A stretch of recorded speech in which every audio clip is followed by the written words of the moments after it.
The Centers for Spiritual Living Diversity Inclusion Commission welcomes you to They Are Here, Affirming the Gender Non-Binary Experience, Part 2, with our presenter, Reverend Champion Fleming.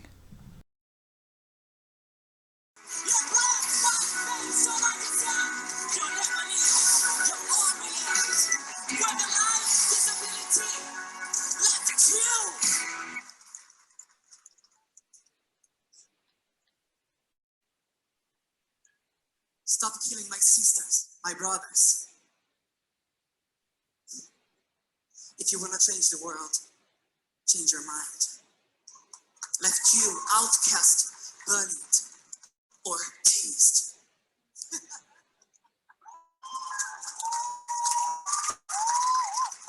Rejoice and love yourself today. Cause baby, I was born this way.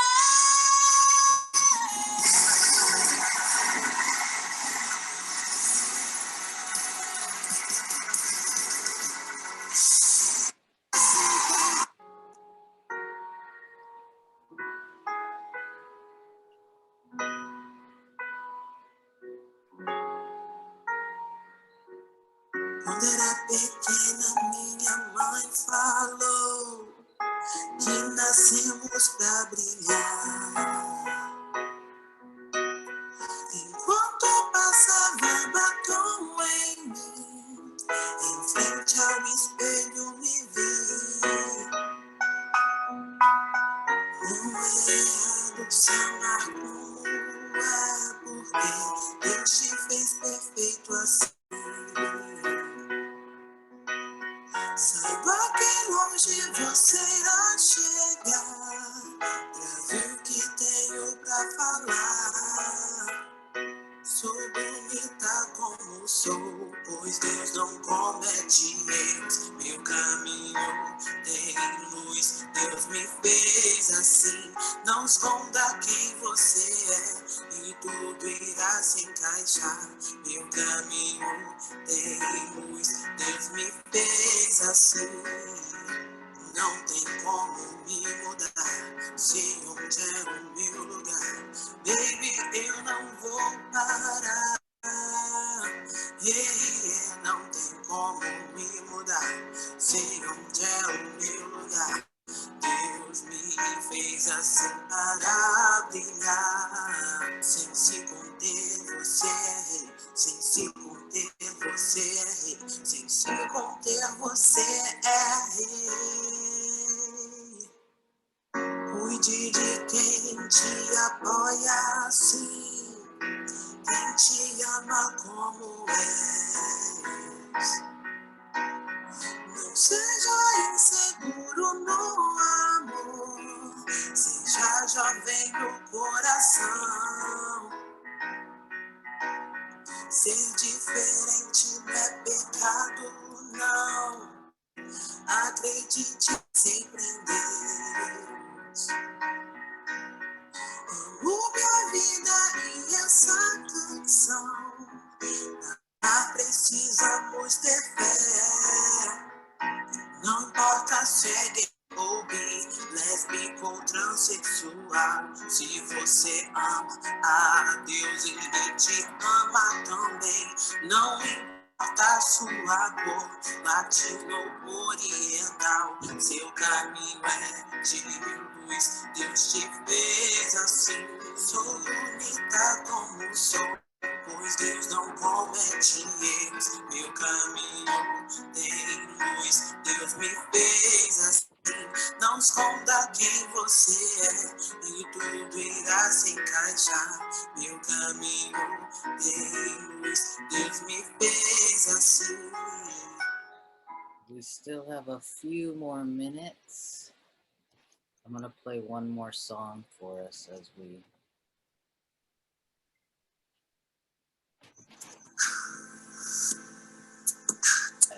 congregate. I'm young and I'm foolish, I made bad decisions. I block out the news, turn my back on religion. Don't have no degree, Someone naive, I made it this far on my own.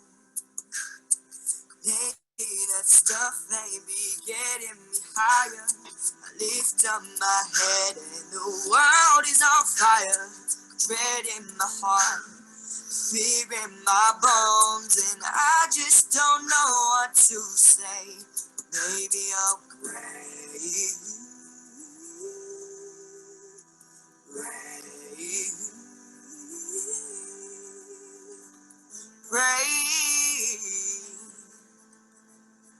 pray for a glimmer of hope.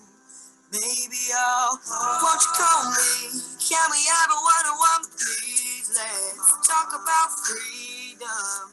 Everyone prays in the end. Everyone prays in the end.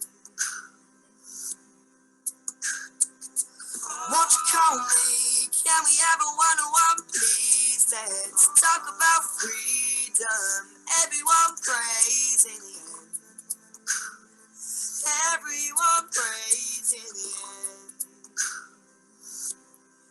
I'm gonna pray,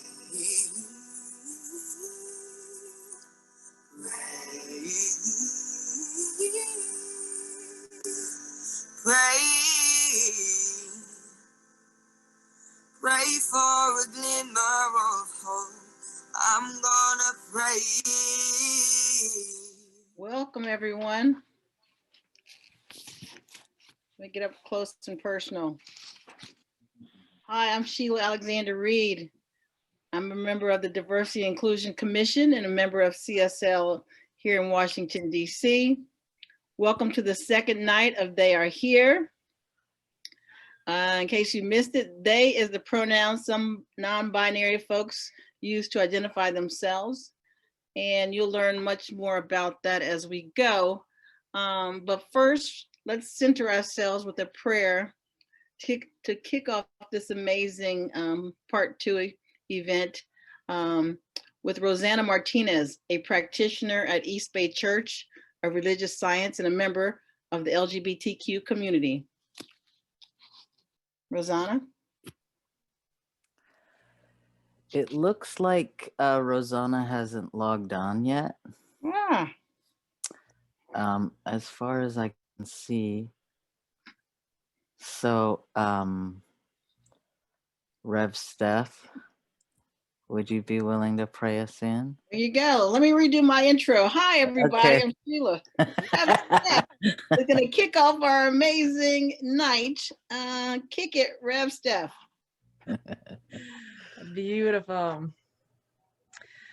So just joining in the expression of awareness that there is only one power, one presence, one divine infinite intelligence that has woven itself in and through and as absolutely everything. There is not one space or place or moment or breath where the divine is not emanating its full self, activating upon its own substance. And I simply know right here and right now that I am that. There is no separation. There is not two things. There is only one. And so as we move into this place and time together, this gathering of minds, this gathering of wisdom, this gathering of love, acceptance, and wisdom, I know that it is unfolding an absolute perfect expression of that divine intelligence that has woven itself through everything, every fiber, every fabric, every movement, every moment. And so I know that this time together is one of opening, one of awakening, one of understanding. And the more we become aware of this presence that is in everything and everyone, I know there is the expression of spirit flowing, ever giving upon itself, the newness of life, the wholeness of life, the unity of life. And so this is a moment for a breath to be received and to be given. And so moving into this place and time together, I know that it is good and very good. It is an expression of the divine infinite, expressing individuality as its perfect expression of diversity and inclusion. And I am so grateful for every every aspect of the divine that presents itself, every aspect of the divine that expresses itself, every aspect of the divine that is revealing its moreness into this time and into this space and into this world.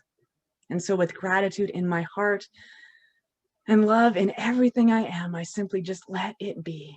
Let spirit be spirit and let it be so. And so it is.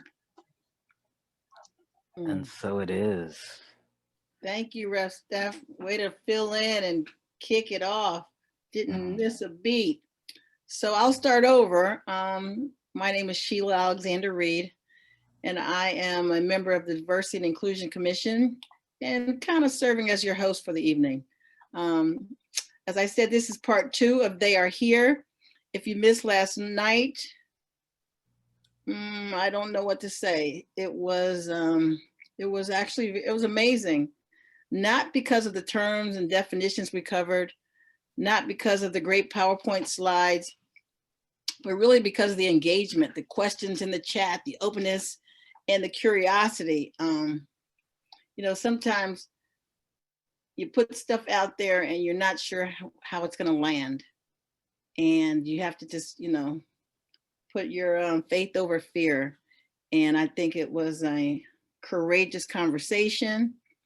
I think that, sometimes we don't give each other enough credit because I didn't know what was going to happen, but it really turned out to be an amazing event. I talked about the adversity some non-binary and transgender people face, from being othered to being bullied to being harassed to being assaulted and to be discriminated against.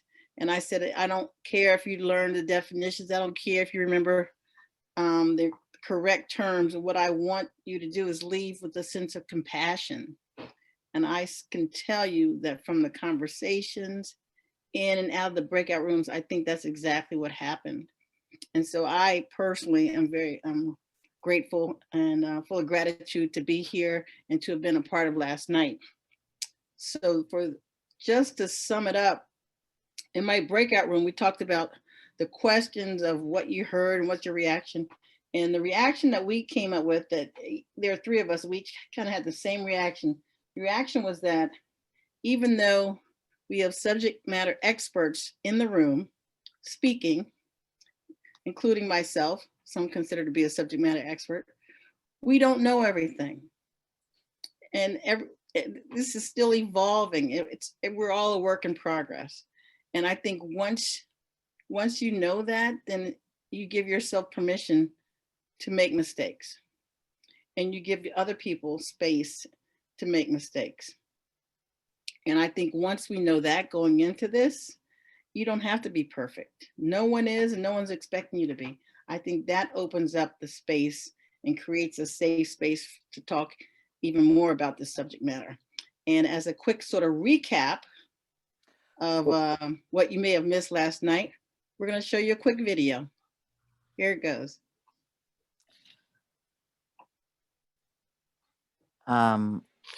Okay, we'll do the poll. Let's do the poll first. Even better. Okay. Let's put up a poll. Yeah, we wanted to see, take a poll of who's here. Who was here from last night? And who wasn't here, so we can see kind of what kind of content we have to go over. Yeah. All right. There you go. Technology here. Yeah. Oh, that's great. So let's see. If you attended last night, yes or no.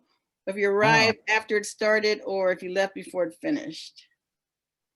Just click that really quickly. It's cool. We have 22 of 24 participants. So okay.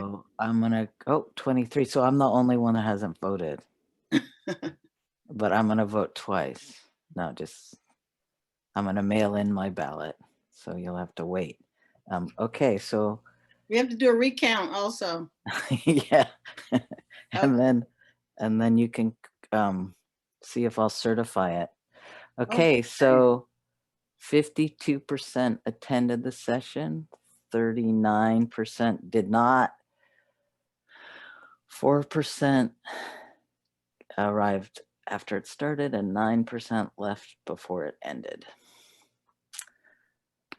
I love polls. So Yeah, fun. that's a pretty good return rate, though. So I'm really honored that 52% came back. So now we'll go to the quick video, and it'll capture a little bit about what we talked about last night. There's a whole variety of experiences that people have that cause them to question, like, hey, maybe I don't actually fit into the definition of, man or woman, and that there's something else.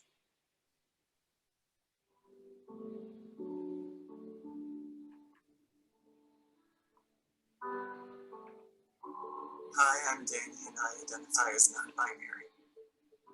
I'm Lindsay, and I identify as non-binary. My name is Feng.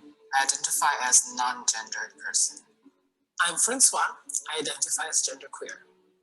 My name is James, and I identify as non-binary. Non-binary is someone whose gender doesn't fall within the context of the binary that we set up in society. I am not male. I'm not female. I'm somewhere floating around in there. Non-binary means acknowledging a wider range of experience. For me, it means that I'm not identified with any specific gender, like male, female, or other things. It's part of a larger kind of goal of questioning these assumptions about gender and questioning why there only need to be two. It gives me the freedom to express myself. If I wake up one day and I want to spike my hair and do punk rock makeup, I can do it. Every couple of decades, some designer decides that men's shorts are, suddenly 5 inches shorter or 5 inches longer. In the 70s, if you look at what men were wearing, they were like Rockettes, like shorts were up to here, and now it's get it, down to the knee. Non-binary is freedom from that whole game. It's like, I don't care what the men's department at Marshall suddenly has decided that like men need to wear. I'm gonna go for what makes me feel more authentic. I tend to say gender is dependent on context and point of view. To me, it just makes me comfortable that I can just be this body that I have.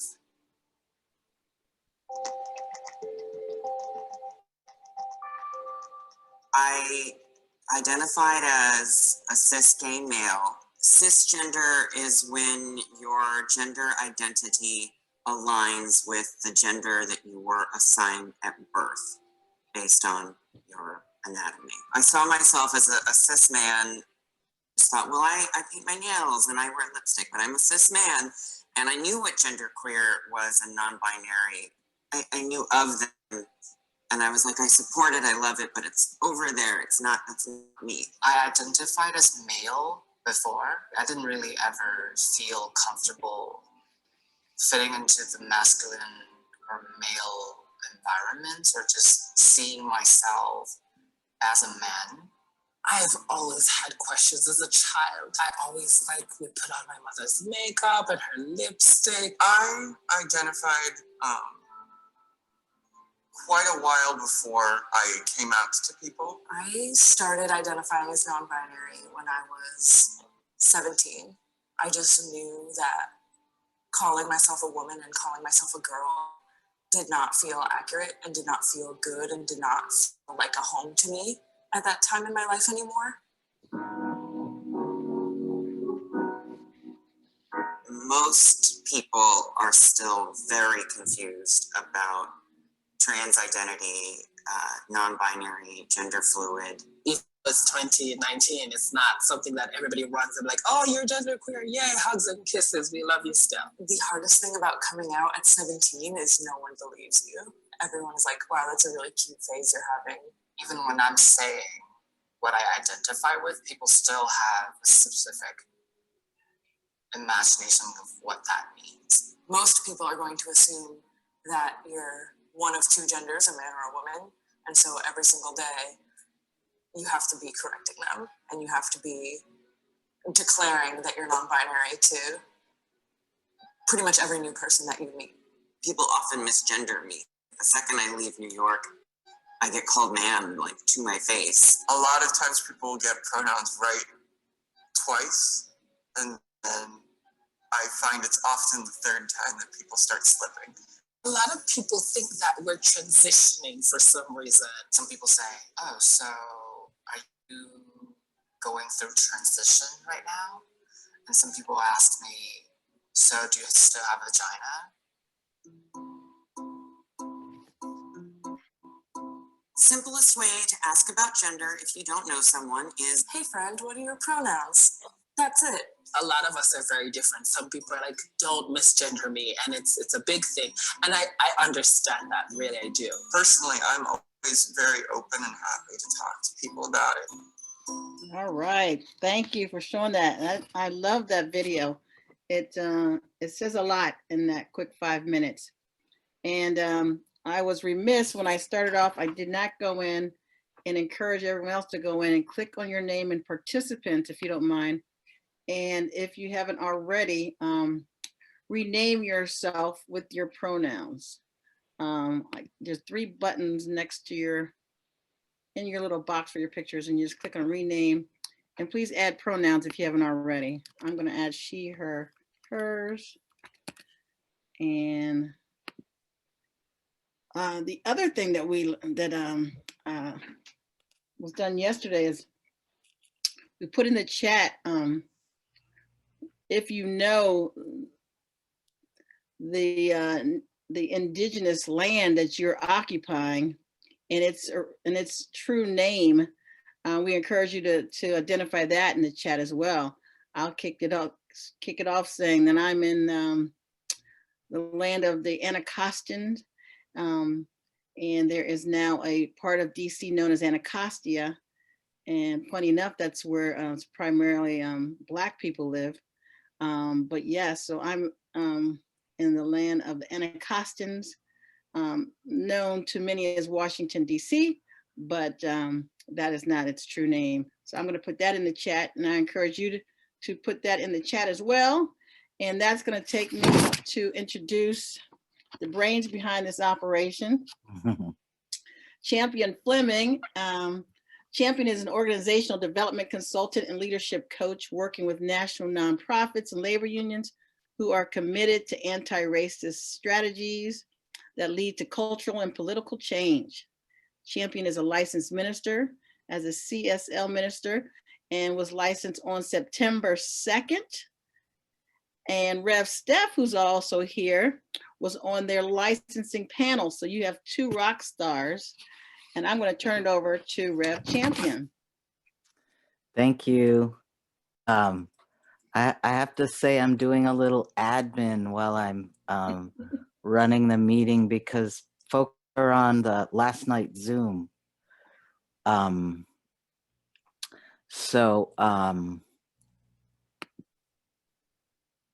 Just so we know that there will continue to be people joining in.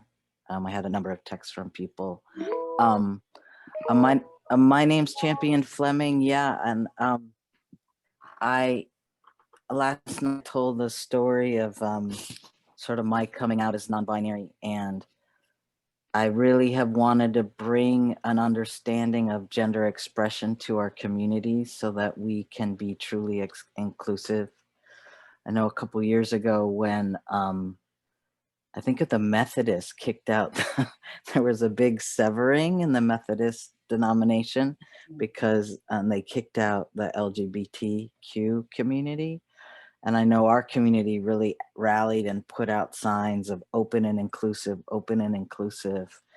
And I wanted us to have the opportunity to really be open and inclusive and be truly in a space of creating belonging for folks who identify outside the gender binary. And the gender binary is male, female, as we went through last night.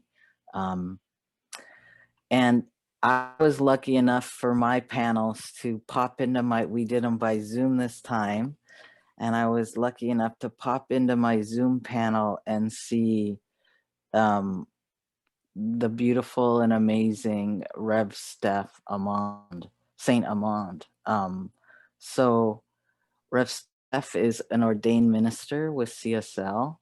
They're an international speaker and cultivator of radical joy. They have co-founded with Rev Tammy a ministry of virtual soul community, One Love Awakening.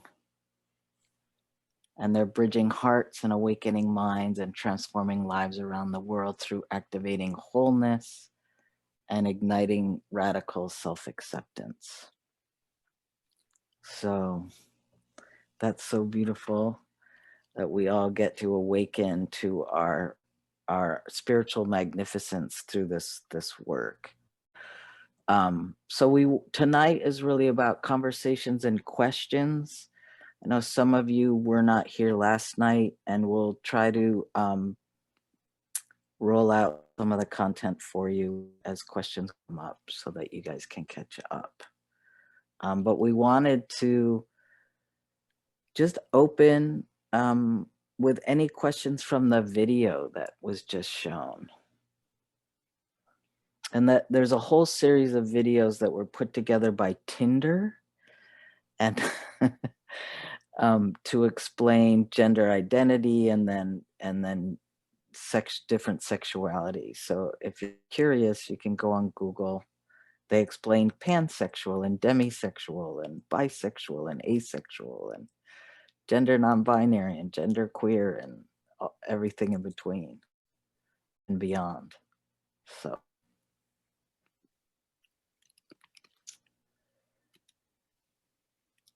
are there any questions coming out of that video? It looks like we have some things in the chat. Amber is wondering if the link to the video could be put in the chat, because Amber arrived a bit in the middle of it, so would love, and that would be great to get that link. Yeah, sure.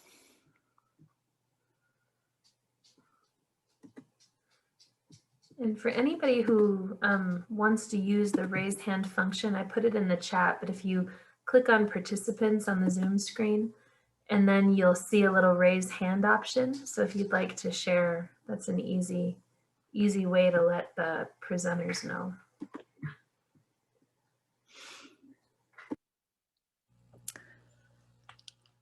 How about Rev Steph, if you start with your story? Do you want to tell us about you? Yeah, absolutely. My gender story began in my mother's womb when the doctor misgendered me and informed my parents that they were going to have a second boy. And so while in my mother's womb for several weeks or months, I was Robert Mark. And so lo and behold, when I was born, the shock and surprise that pieces were missing. And I found that that was really the big joke, the cosmic joke of my life, like going through my entire life struggling with gender identity. As a young child, I was I just knew something was different. There was I didn't really grasp what gender was, and so I knew I wasn't a girl, and everybody called me a girl, and I knew I wasn't a boy. But in society, right, there's only two genders, and so if I wasn't a girl, I must be a boy. And so I really struggled with that identity for most of my life. And like a lot of stories, that interweaving of sexual orientation, trying to figure out who do we love and how do we love, because we don't know who we are, that kind of thing. So there was multiple times in my life where I actually decided that one year I was in university, I decided that I was going to change my name to Jonah, and I was going to live as without gender for a year so that I could decide which gender I wanted to be, or figure out what gender I was already supposed to be. And at the end of that year, I still didn't know. I went back to Steph, and it was that continuing struggle of self-awareness. And finally I came to this place where if I'm not a girl, then I'm supposed to be a guy. I'm supposed to, you know, I had a very masculine expression growing up. I was always a tomboy and all of that stuff. So I actually started transitioning to male. I started taking hormones and things, getting ready, natural products to elevate testosterone and things like that. I was doing everything I could to figure out how to be more masculine. I even, you know, started hanging out with guys to figure out, you know, my story. And after becoming a minister and moving to I was moving to a new community. This was about 7 years ago. I was thinking, I'm not going to start somewhere new without being something new. And so I changed my name to Jordan, and I was going through the transition. I was going to transition, and I was growing facial hair. I was doing all of the right stuff, and still struggling with it. Didn't feel right. It didn't feel I wasn't who I was supposed to be. There was something disconnected. And so my very first pride parade in the Kootenays, after we had moved, after becoming ministers, we moved to the Kootenays. And it was my first pride there, where the coordinator of Trans Connect just came up to me and said, would you mind walking with the high school students who identify as non-binary? They're up front of the parade, and I was like, what is this? What is this? Oh my goodness. No, so I walked that parade with the non-binary high school students, and for the first time in my life, I knew what I was. I knew that I always felt like I was neither gender, that there wasn't a box or a label for me. And, you know, I felt odd and strange and alone in that a lot. And hanging out with, you know, 16-year-olds who found their freedom so young, that day changed my life, and I haven't looked back. When James in that video wrote non-binary equals freedom, that's exactly what happened that day. I became free, and no more struggle, nothing, no more pain and suffering of my own causing, trying to figure out what am I. And that's a beautiful thing, to not have to be in this linear expression, to just be in the flow of who you are naturally. And whatever the label is, you're right.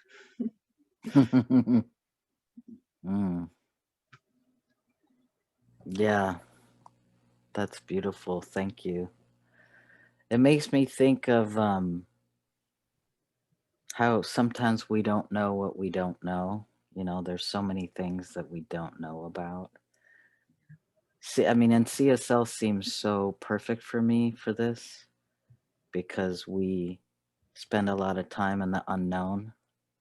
We spend a lot of time in possibility and in casting a future that looks different than how the right now is. Mm-hmm. So it feels like this can be a community of belonging that's casting acceptance and being okay with us as we evolve in gender, and being leaders and allowing trans and non-binary folks to evolve. And last night we talked about it becoming more of who we are.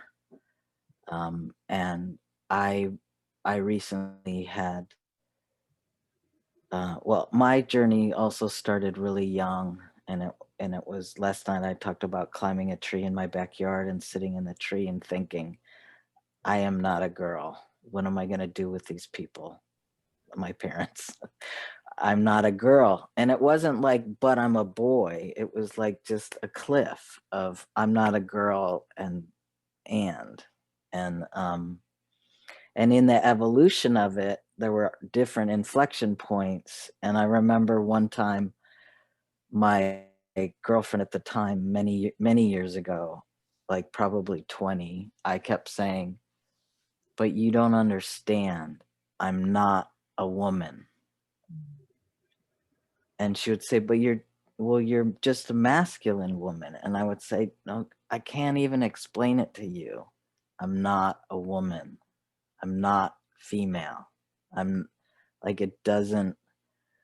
And people say, but your gender, you're the sex you were assigned at birth, you are female, you are biologically female. But I'm in mind and consciousness, in expression, and everything else, I'm not. And I also said last night that to me, my gender is like God. When you put it into words, it diminishes it. And I always like to say I'm non-binary, and so is my God. yeah. So I'm hoping tonight we can get into some conversations about how we show up in our centers, the language we use, what gender, how do we express God as a gender? How do we create inclusivity? I'm going to show a few screens, and so we can again go, just review a little bit what happened last night in a way that we catch people up.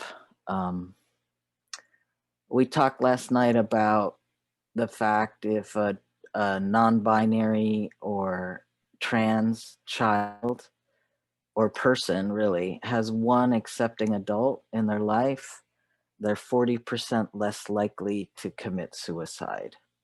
And that one person in their life that's accepting doesn't have to be a parent. It can be a relative, an older sibling, a teacher, a minister, a greeter. I always think of how we greet people at our centers. This is what folks who identify as non-binary say they feel when folks use the correct pronouns. They feel seen and loved, respected, alive, valued, connected, and included. But we went through a lot of content last night, and then we got together around these 3 questions. What did we hear? What's our reaction to what we heard? And what questions do we have? And so last night, I'm going to read these for anyone who can't see them, or if there's anyone on the phone. So this is what we heard. And this is all of you responding back to this question in those jam boards. And then I collected it. Gender is varied. Gender is a process that even the experts are not experts. Gender is expansive and cannot be defined in words. Gender is evolutionary. Folks were appreciative of the tone we used last night. They loved learning about the use of they as singular. It was mind-blowing when Rev Z pointed out that we already use the singular they.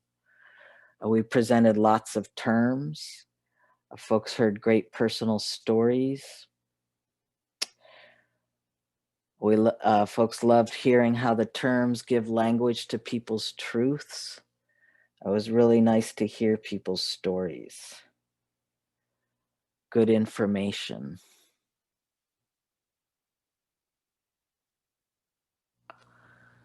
Reactions to what got heard last night: gratitude, surprise, overwhelm, understanding, recognizing, honoring, overjoyed. More information about how to be sensitive with open ears and an open heart. There's even more complexity in the way that people want to be understood socially.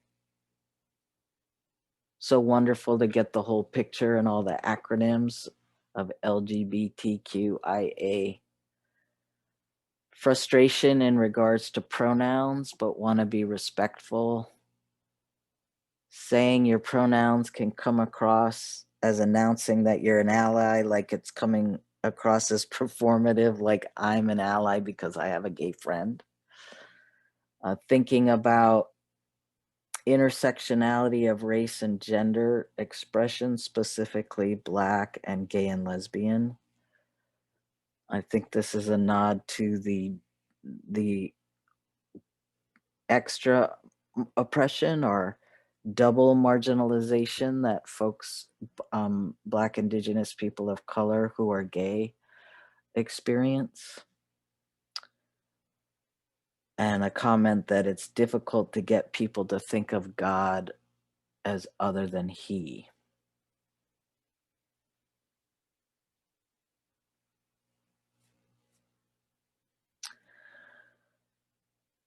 So we want to check in a little bit and see where you are. Is anything ruminating? Is there anything that needs to be said right now, or any questions that you have?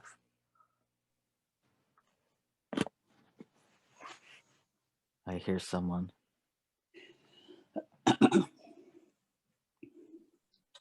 have something. I see Mary Brogdon is back here tonight. Mary was in my room last night and she had a great question. She says, how do I approach somebody if I don't know their pronouns? And I said, great question. You lead with yours. Hi, my name is Sheila Alexander Reed. My preferred pronouns are she, her, hers. I want to respect you and make sure I get your pronouns right. Could you let me know your preferred pronouns? Easy peasy. You lead with yours. You don't walk up asking anything that you're not ready to share yourself. So that is the respectful way to approach. And I want to say, hi, Mary. Thanks for coming back. Mm-hmm. Looks like we have a question from Carrie in the chat. Carrie asked, how can I further help people when they are trying to figure out their identity, gender, sexuality?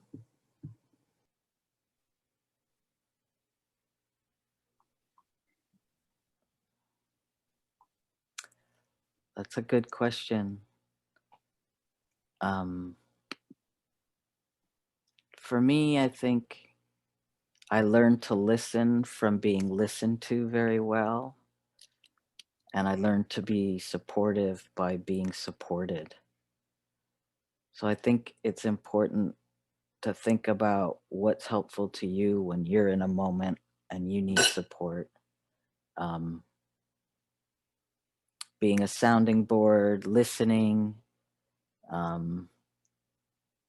just asking, how can I support you?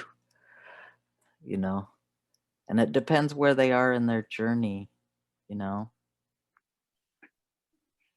There's so many resources. I don't know what part of the country you're in, but there are a lot of resources. There's a lot of good counselors. My life changed when I got to go to the transgender clinic at Kaiser. I didn't have to keep going to the same gynecologist and checking all the boxes about birth control and have I ever been pregnant and blah, blah, blah. When people can move into your lane and speak the language you speak and be with you how you are.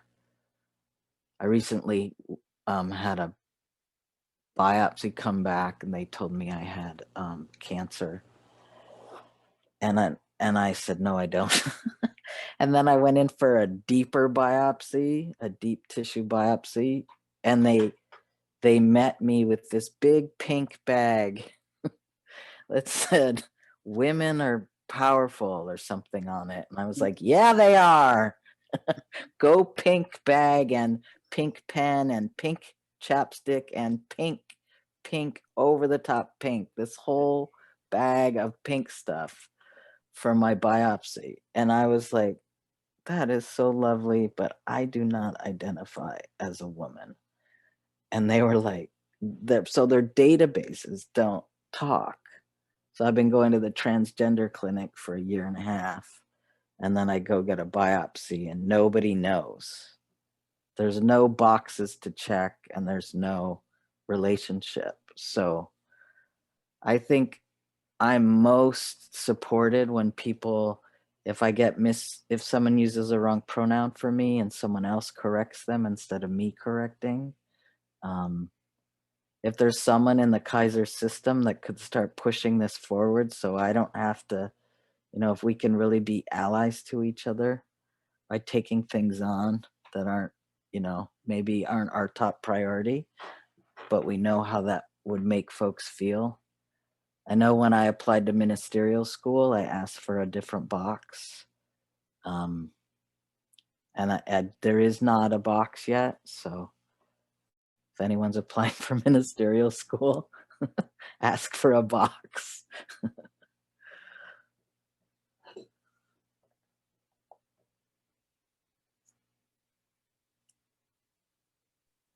What would you like that box to say?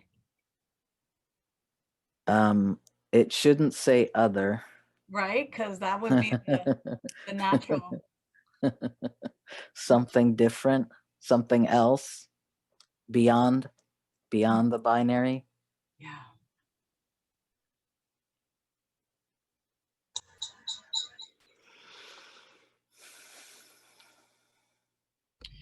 Kind of like what Sheila said. The box could say, how do you identify? Yeah.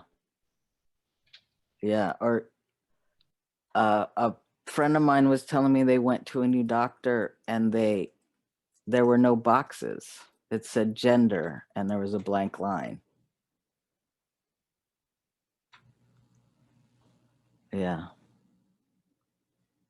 In DC, you have the choice of putting male, female, or X on your driver's license. Mm-hmm. Yeah, we have that in California too. Right. Does Yeah. does that help? Does that do anything for you? The X? Mm-hmm.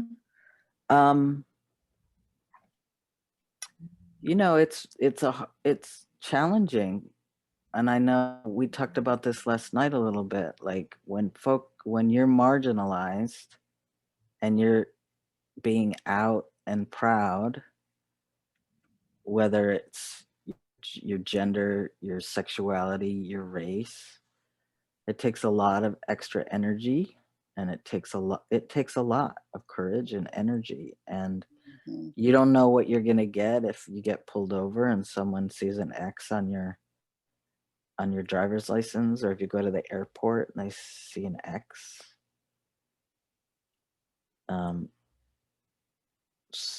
It takes a lot.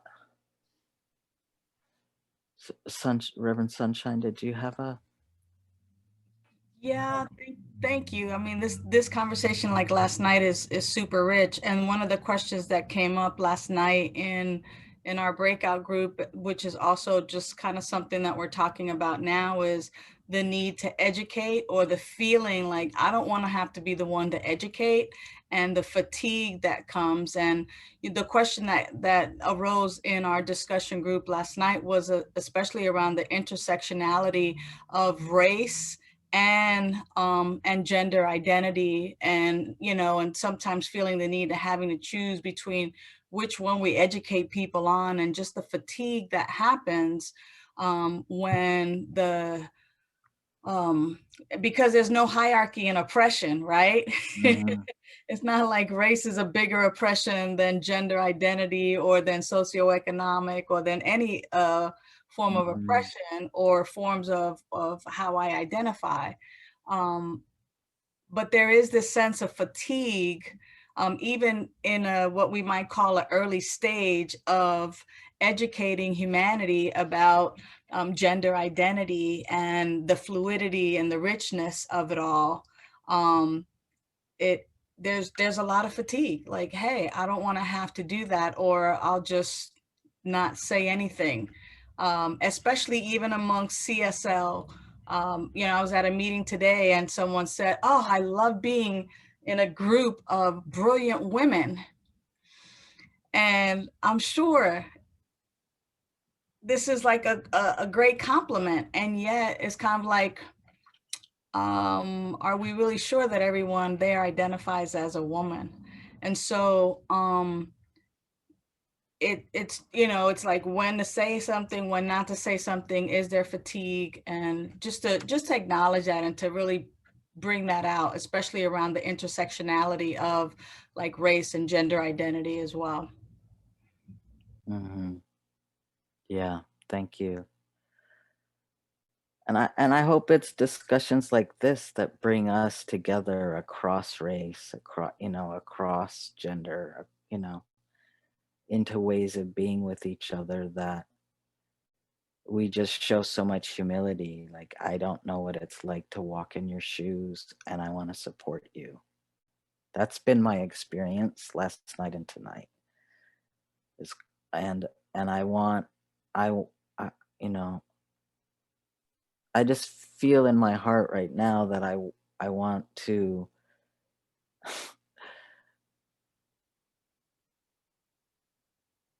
I want to be a better person. I want us to be better communities. I want us to always be more inclusive, more kind, more. Um,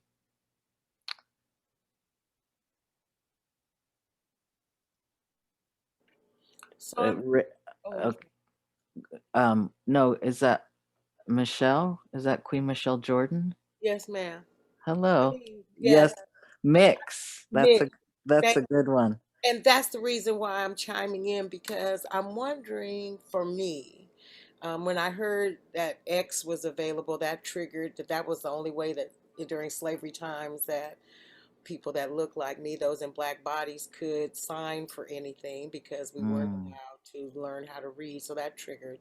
And then I mm, also get triggered when I notice that um, I have the understanding that we're going into a feminine year, 2021, and that we're in the time of the feminine. And at the same time that I'm embracing the feminine, I recognize that I have some programming that resists that as well. And so I'm not quite sure what my comment is, other than that, as we are exploring the various ways that gender expresses, I recognize that I am to do no harm to myself as I'm figuring it out in me, all the mhm, places that I notice my pushback, or how do I matrix mhm, as a minister, inspiring others, and also taking care of the self. And so I just notice the triggers and wonder mhm, sometimes if I'm being distracted and taking a and and caught up in my drama around my same gender loving versus I like the term gatekeeper versus lesbian. I like that term works for me. mhm, And so it's this dance of how to serve and how to be in service and how to inspire and be inspired as I birth this world within. mhm. Yeah. Thanks for listening. But I appreciate your honesty, because I think a lot of people get triggered. We get triggered around race, we get triggered around sexuality or gender or other things that we see, that we know how we feel about something by how our body reacts or what our first instinct is. And then we can be gentle and tender with ourselves with that and understand we were socialized to believe something different. And through our socialization, there's a lot of limitation, a lot of myth, falsehood, fear, lack, and that if we attend to it tenderly, we can move into something else. But if we just bypass it or act like, oh, we're cool, this gender stuff is cool, but I mean, I have my own internalized stuff that I deal with. And I recently had surgery to remove my breast tissue because it was causing, it was just really uncomfortable for me to show up how I was showing up. And I was able to make the choice to have surgery. But when you make a choice to augment your body is public, and your gender is happening then publicly. Until that point, my gender was happening very privately. And you have to have the courage and the strength to show up in your body publicly the way you want to show up. Even with my own internalized stuff, even with the stuff that I get in the world from folks. Because I'm going to be confusing. I'm not on my way to male, as Steph was talking about earlier. I'm actually residing in this in-between, which is where I feel comfortable. I've always felt comfortable in that space. I'm also the middle child. But this is rich. I want to just acknowledge Rafe, Reverend Rafe, who has been our tech support the last 2 days. And I know, Rafe, your presence has always been really important for me, for you being a proud trans man. And do you want to speak to your comment that you put in the chat?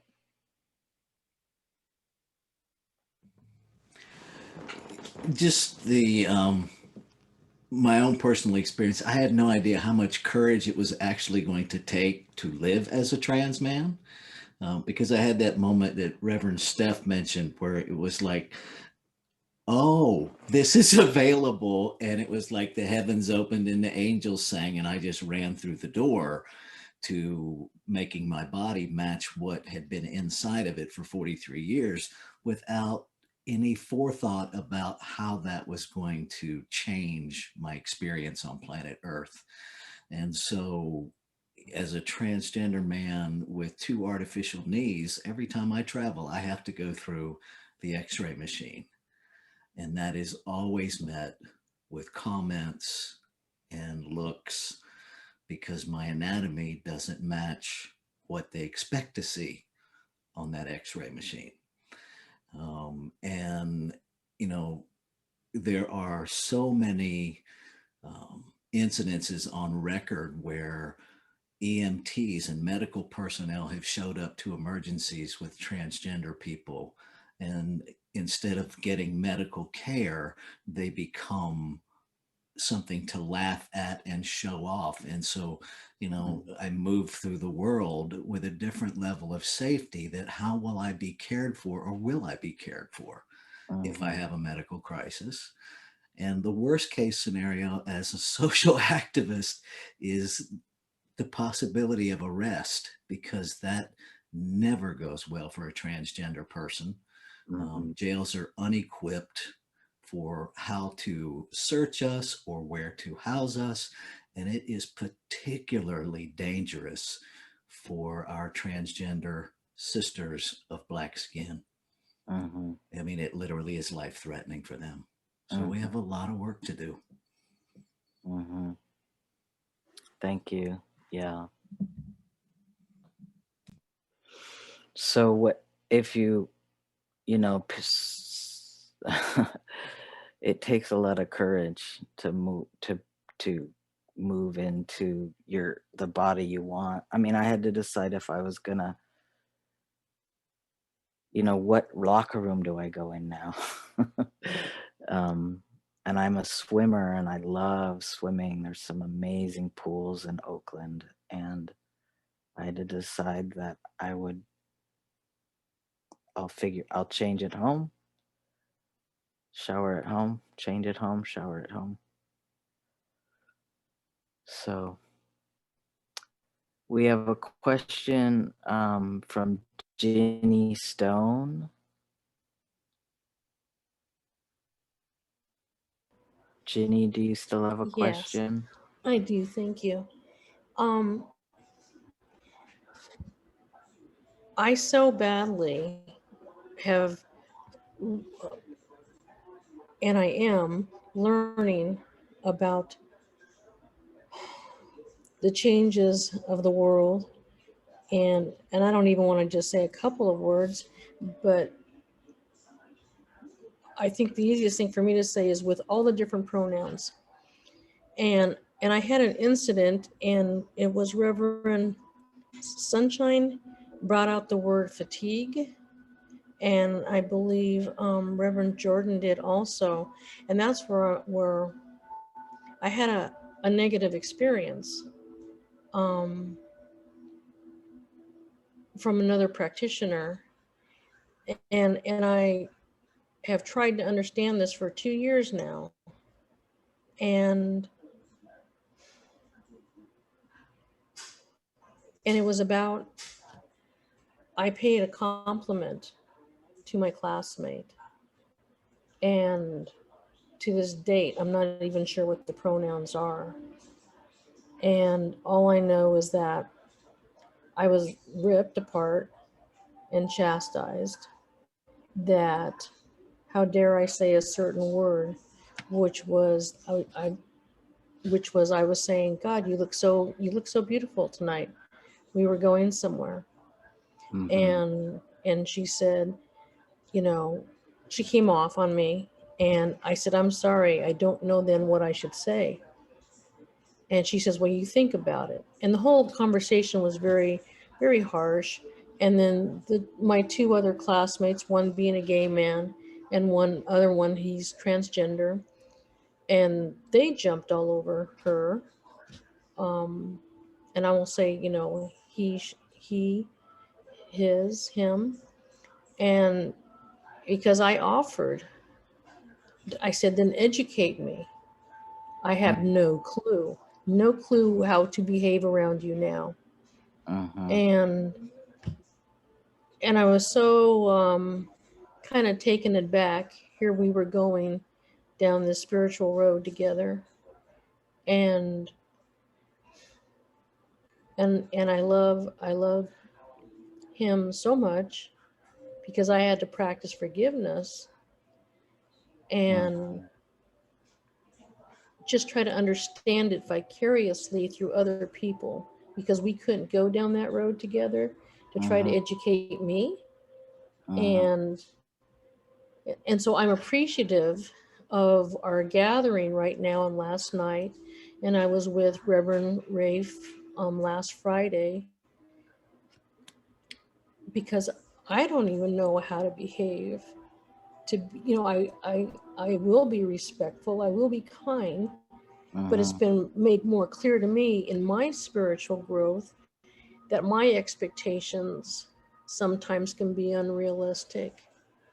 And I think and I appreciate all this. Thank you. Yeah, I think it's important to understand that when you are transitioning, your pronouns change, or you're non-binary, you get misgendered and called by the wrong sir, ma'am, he, she, all day long. Imagine you get up in the morning, you leave the house, you walk your dog, someone calls you the wrong thing. You get coffee, someone calls you the wrong thing. You go to work, the people at the security desk as you walk into your office call you the wrong thing. You don't know what your boss is going to call you that day. You get misgendered on the phone because people can't tell what's up with your voice all day long. You leave, you go home, the same thing. The gas station, the grocery store, the bank, everywhere you go, how are you going to be responded to? And every single time you have to either decide if you're going to correct or not, or just let it. I give out gold stars now when people get it right, and I let everything else flow. But this person in your group may have just been at a place of a lot of pain, and unfortunately it got directed at you. I mean, I advocate that we call each other in, that we have conversations, and that somebody would take you by the hand and say, I know it's in your heart, and can you please do this for me? And either call me by my name or call me by my pronouns. And so I think it's important that we don't take it personally. And I know there are probably people out there who can relate to multiple microaggressions, which aren't micro. It's death by 1,000 paper cuts, based on your race or your gender or your size or your economic status. You know, there's a lot of hurt that gets meted out. So thank you for sharing that. And thank you for what I'm seeing is that you made a mistake in using an adjective or a pronoun, but now you're here and you're spending three sessions of a webinar working on whatever's going on within you that may have been resistant to that in the past, and being willing to be transformed. So thank you for that.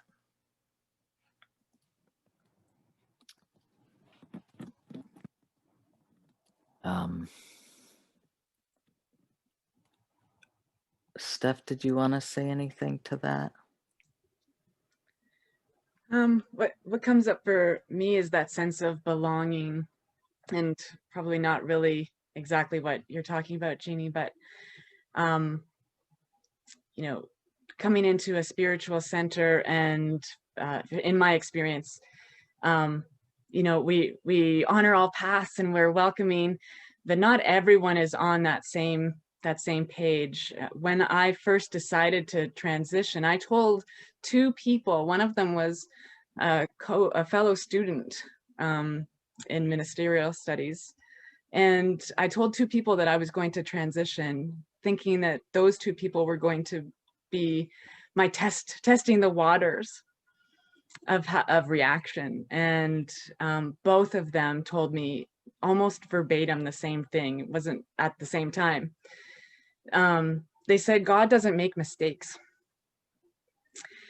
And they were triggered by me wanting to transition into a different identity. And those two people are no longer in my life, firstly, because it's really about self-respect and self-love and self-care before all things. And God doesn't make mistakes is very true. That's why there is 7 billion different versions of itself.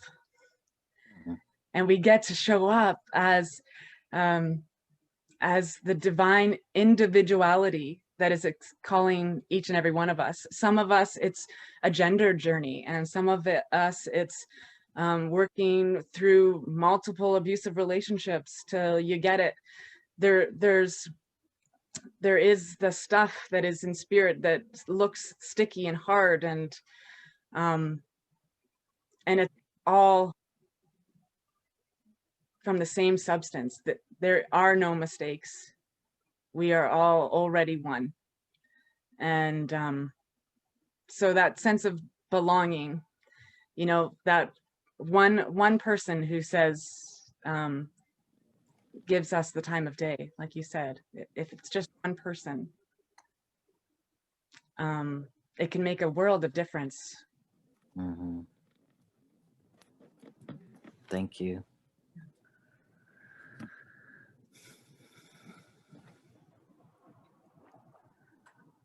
I wanted to catch folks up with what some of the questions were from last night. Some of the questions were, what is the binary, which we defined as the binary would be male and female, and beyond the binary would be everything else. What's the difference between queer and genderqueer? I think Francois, in that video we showed, who was the African, well, it wasn't African American, he had a Caribbean accent, but they were in a hat and a dress, and they were describing, you know, sometimes they get up and they dress really masculine, and sometimes they dress really feminine. So genderqueer is, I think it's like a kind of a radicalized and more politicized version of being non-binary. How do we get better at using they, them pronouns? Well, you could do the 30-day challenge and you could call everybody they, them, theirs for 30 days and see how that feels and see if it sticks as a habit. What do we do when we make a mistake in pronouns? I like to say that we don't make a big deal of it and just say, oops, sorry, I'll do better. Or just say the correct pronoun instead. It can be really challenging when folks want to make a big apology to you about being wrong, and then they kind of make it about them because they feel so guilty and bad. If we can avoid that and just use a little bit of energy to make a correction.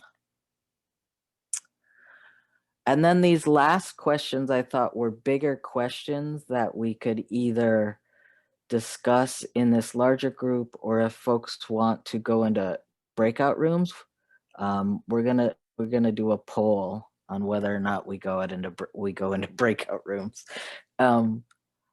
So what do we do for folks in our centers? What's gonna make people feel, what do they need in our spiritual communities?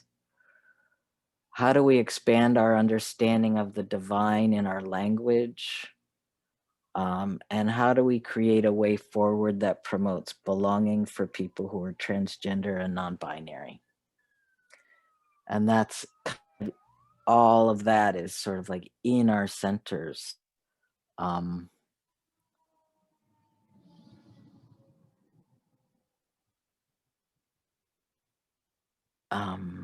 I was gonna make a new poll, but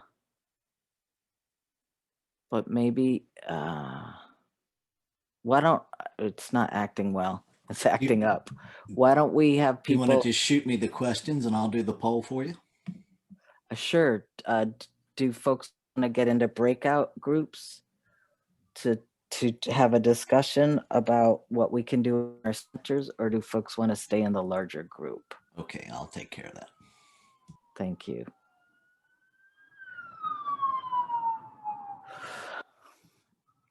And while Rafe's doing that, I was gonna share, last night we spent quite a bit of time on the gender unicorn. I'm gonna put this link into the chat.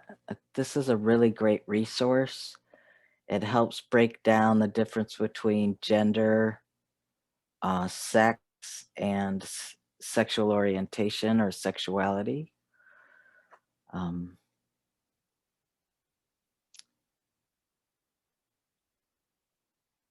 Also, I'm going to send out copies of the slides.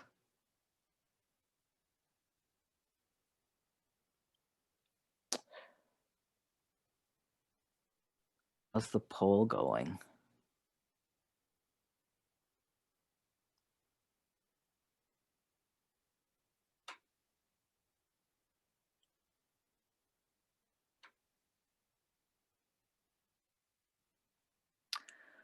I also wanted to show this inclusive language, collection of inclusive language.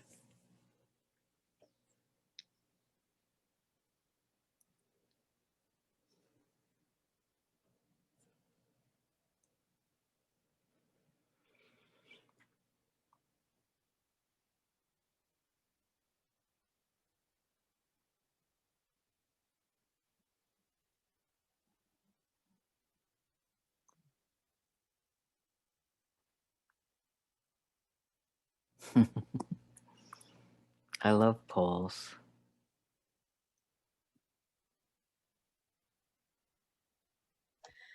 Another one I'm often triggered, not maybe as much as I used to be, but when a minister gets up to the pulpit and says brothers and sisters.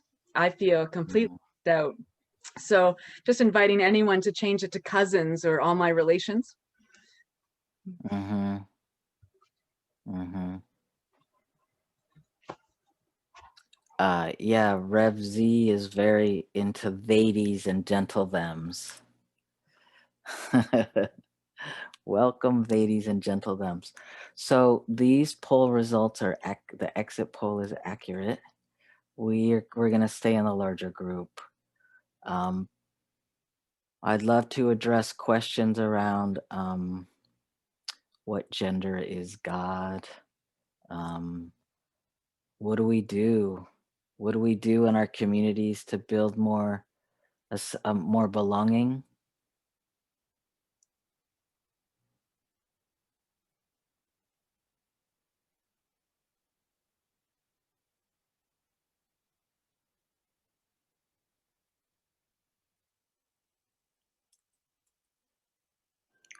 Is that the question posed to all of us?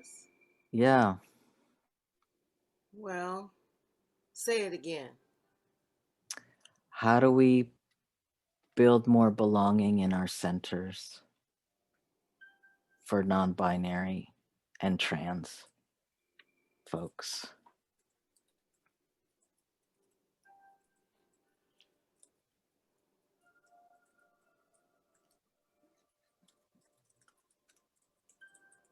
I think Ruth, did you have your hand up, Ruth? Yes, I can't seem to find my little reaction here, so it's clapping and all kinds of things. But yes, my hand was up. Now I said all that. What was I going to say? Oh, one of the things that this whole idea of belongingness has become a big issue. And the thing that has stuck out for me is being clear that people get the belonging that I get and we get. The belonging doesn't mean fitting in. It feels like for the most of our time, it's been, how do I fit in? And belonging is not about fitting in. It is about being able to bring my whole self there and be okay. And I think that's I was on the line last Monday, and corporations now are saying, how do you have more belonging in corporations? So the word has become a buzzword. So for me, it's really getting clear that how do we change our centers in a way that people can belong and not necessarily fit in? I know when I was running a center, I'm perfect, but I have a hard time with remembering names, period. And so I had a couple of people in the group who were going through a transition. And I could not remember the correct pronoun. So I had to say to them, whenever you catch me using the pronoun that's not appropriate, I give you permission to coach me at any moment. And so that person then felt that, and there were times where they would correct me. And so that sort of created a space where I started to get it. So it really feels like that belonging is, for me, I had to get rid of all of my being perfect, I'm sure there's only my stuff about being perfect that's on this line. But anyway, I had to let go of that and be willing to step in it a lot. So for me, I think that's one of the things that we can do around the belonging. I love that distinction, Reverend Ruth, of not fitting in. It's not about fitting in and going with what's already happening there. It's about being welcome exactly as we are. Reverend Ruth and I have a special connection. We work together doing affinity groups for racial healing. And we have encountered some interesting things around the non-binary stuff. And what I have always found in you, Reverend Ruth, is that you admit when you don't know, you take responsibility, you ask for guidance, and never in a way that you feel entitled to it, but always in a really humble way. We do these affinity groups for racial healing, and we do them primarily for women. And I became really uncomfortable promoting them only to women because that's not how I identify. And so, but I'm going to talk about this. I don't think you'll mind. But Reverend Ruth was, Go for it. Go for it. yeah, yeah. This is part of our relationship as we have hard conversations and we're constantly looking at our stuff and the ways that we show up. And when my anti-Blackness or my white superiority it flares up and how I need to adjust for that. And then Reverend Ruth came to me and said, you know, I'm acting I'm acting like a white person. I'm asking you to educate me about this stuff.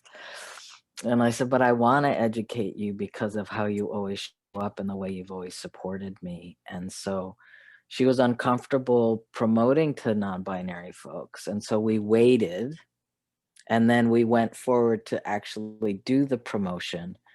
And For the white women, though.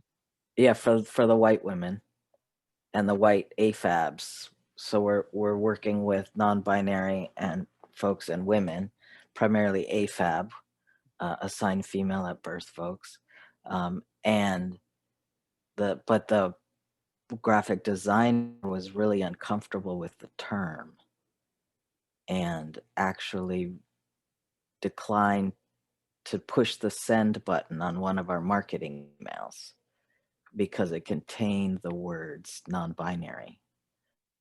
And this person said that they didn't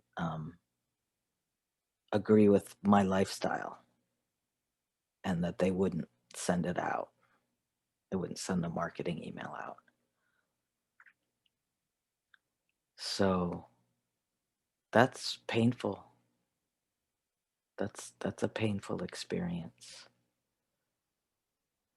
And so for me, it was, making the decision that if this person was not willing to grow or do the work, then I'd have to find another public relations person. And so I've ended that relationship as a result of that.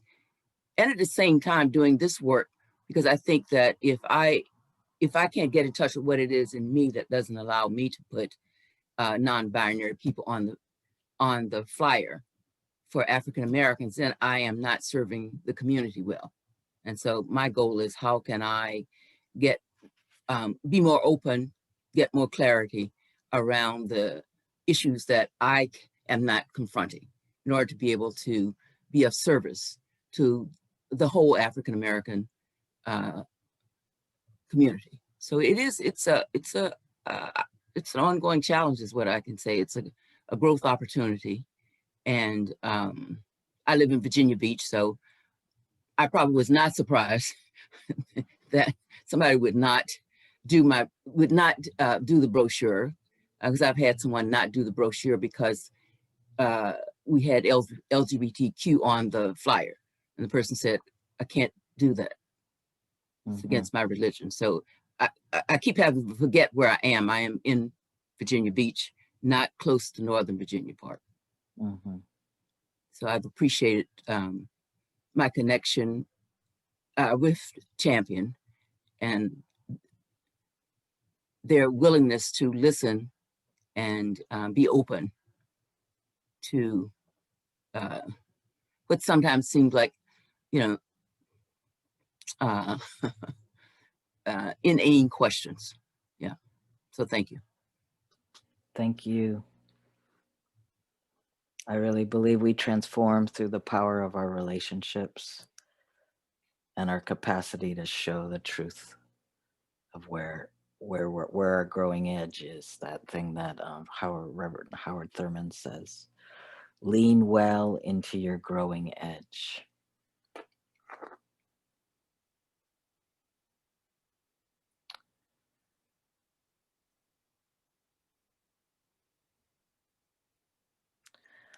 I mean, I think creating belonging is an opportunity to audit your materials. See if you talk about men and women in your materials.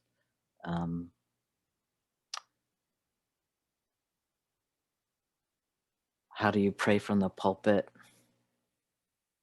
I mean, Ernest Holmes calling the thing itself really spectacular. And actually, Reverend Sarah Nichols wrote a blog post a couple years ago called "Isn't God a They?" Which I'm going to send out with some other materials. I know in some of the communities I've been in, Mother, Father, God is a really common way to express.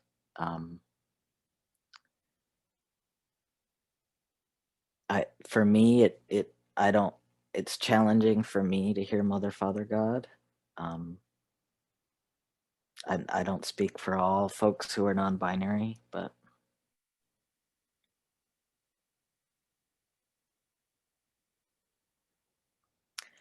Rafe saying if you issue name badges, offer the option of putting pronouns on the name badge. I know at the last Vista convention, pronouns got added on at the end. It was a little bit awkward, but it was an advancement. Rebecca, yeah. Go ahead, Reverend Ruth. The other thing, Champion, that shows up is, in my experience, is that our quotes that we use, that making sure that our quotes are representative of different sexual orientations, preferences, however people show up. Because that, it's not unusual for me to go to a center and all the quotes are from Ernest Holmes. And why I have a great admiration for dear Ernest. Having other quotes on the program would make it better. So now when I said that I used some inappropriate somethings there, whoever's willing to coach me on that, I'm open.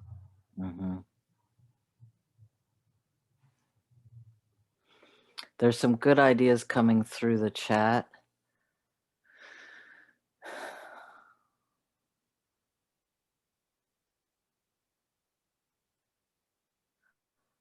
Are there any other questions, or what's alive in folks? What's popping for folks? D. Jacqueline. Hi. Hi. So hi, it's nice to see you, first of all. Secondly, thank you all for doing this. And thirdly, there are probably 2 or 3 things coming up for me. On the spirit, and I've been working really kind of, I want to kind of say prior to this conversation, but probably not, because I've been in conversation with Rafe for probably the last 5 years. So there's probably some impact there happening, influence even. But it at another place, which it feels to me like it is a spiritual place. It feels very much like, and I've been looking at and playing with, how do I genderless God? That spirit, the divine, and I like to use the term the divine a lot, is so much more than all of it. So that's part of the spiritual side of it for me.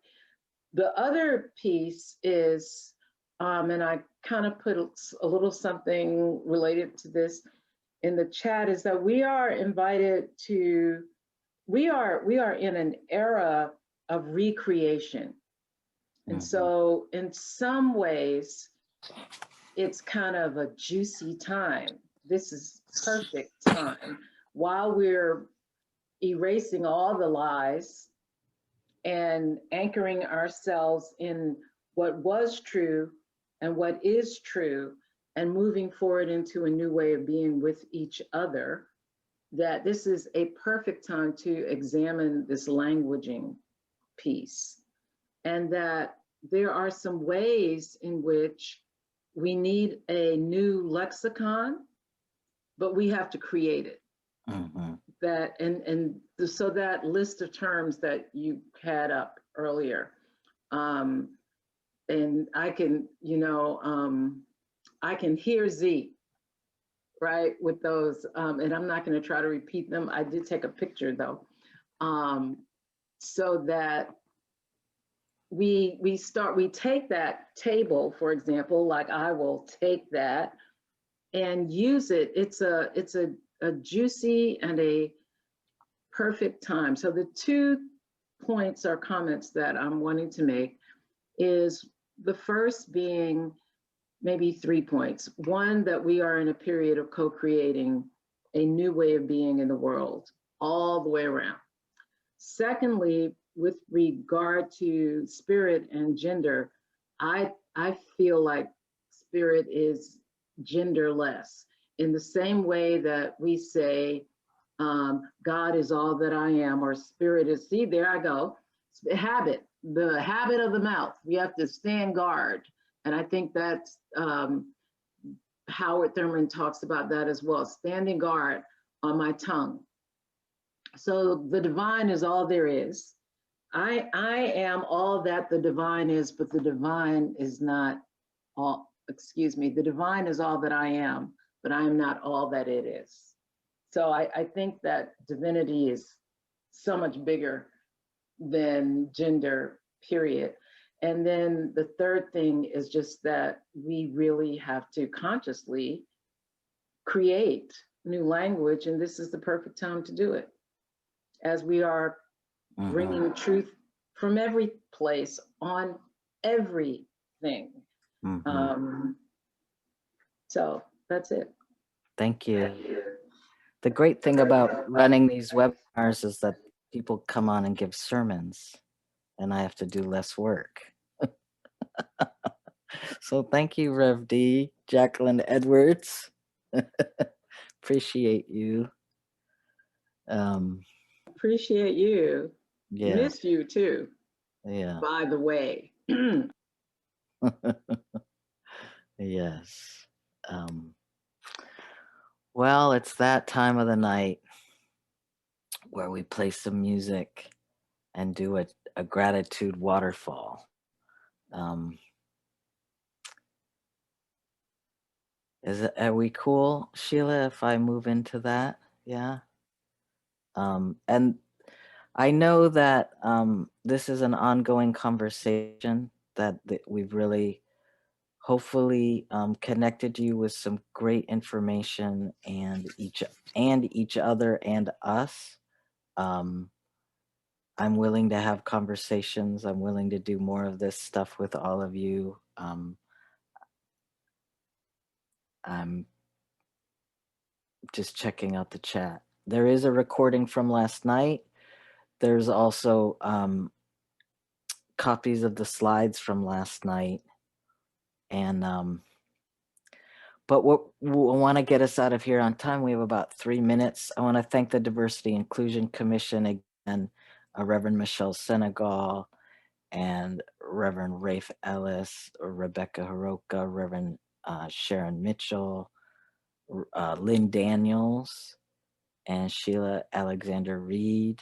I know there's some commissioners who aren't on the call tonight, but thank you for the work that you're doing, and thank you for the opportunity for allowing this to transpire tonight. There's a question about how do we sign up for last night's recording. I'm going to put my email in the chat. If you want to email me, I can send you the recording or send you how to sign up for the recording. So actually, Champion, the recordings are now processed and sent out through home office. Okay, great. Yeah, so if you signed up for this webinar, we already have your email address and you should get it. The link to it once it's processed and up on YouTube.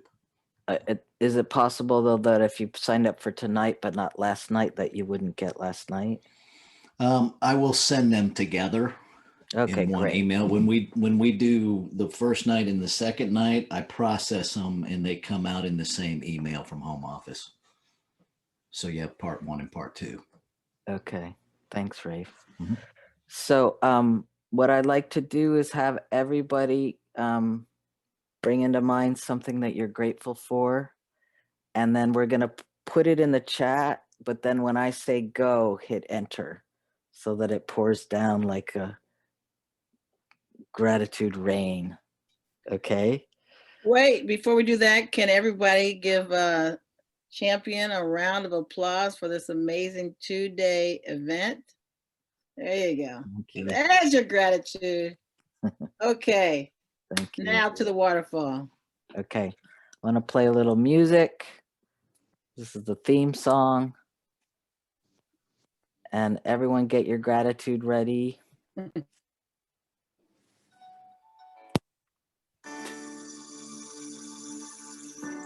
not a stranger to the dark. Is everybody ready? We don't watch a broken heart. Learn to be Okay, hit enter. my scars. And when they say no one will love you as you are, but I won't let them break me down to dust. I know that there's a place for us, for your glory. When the sharpest words when you cut me down, gonna send a flood, gonna drown them out. Go Amber.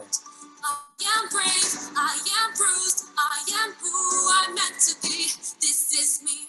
Look out, here I come. And I'm marching on to the beat I drum. I'm not scared to be seen. I make no apologies. This is me.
When the sharpest words wanna cut me down, I'm gonna send a flood, gonna drown them out.